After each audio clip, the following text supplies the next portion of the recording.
auditer. Le triangle que je vous ai montré là, c'est le gros souci. Stock, fournisseur, client. C'est le gros souci de l'entreprise.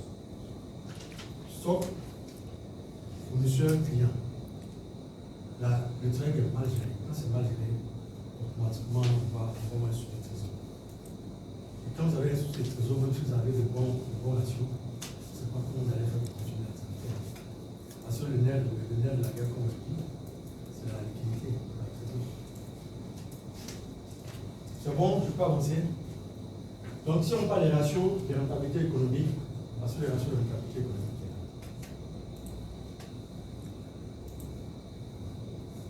puis à l'analyse, on compare avec ce secteur et celui des contrôles. voilà.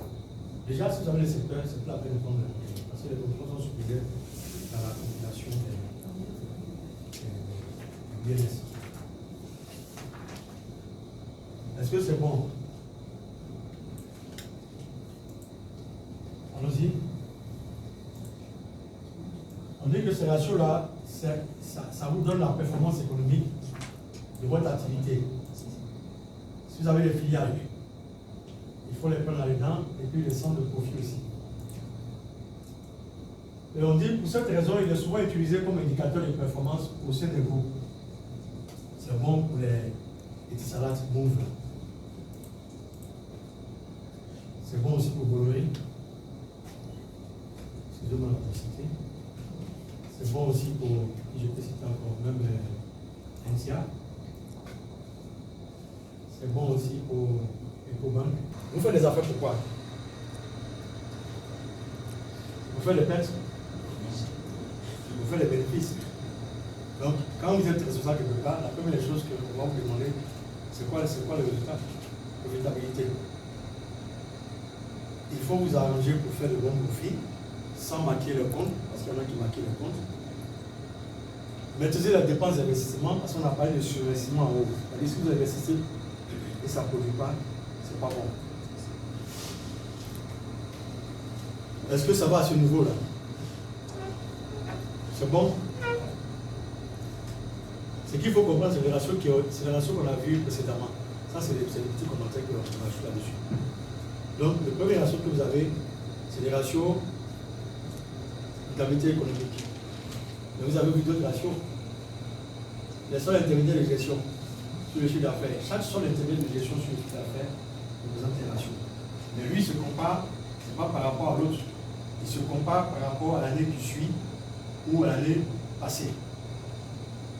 Quand vous prenez la marge commerciale utilisée par le chiffre d'affaires, vous comparez ça, comparez cela à l'exercice passé ou à l'exercice qui suit, pour voir si vous avez évolué ou pas. Vous prenez la valeur ajoutée, le chiffre d'affaires c'est pareil.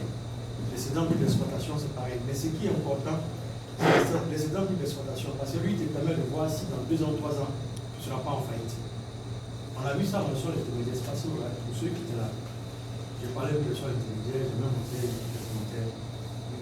Est-ce que ça va?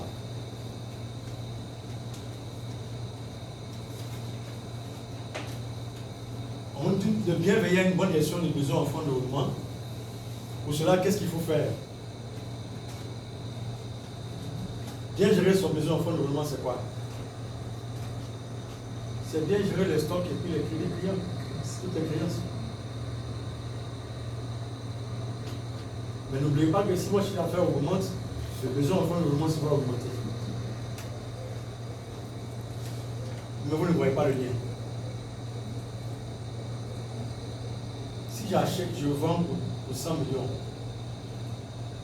la créance, ça va dans quel compte client?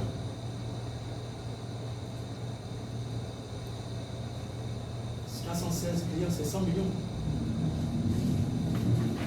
Le chiffre d'affaires est lié à la créance. Donc si mon chiffre d'affaires augmente, automatiquement la créance augmente.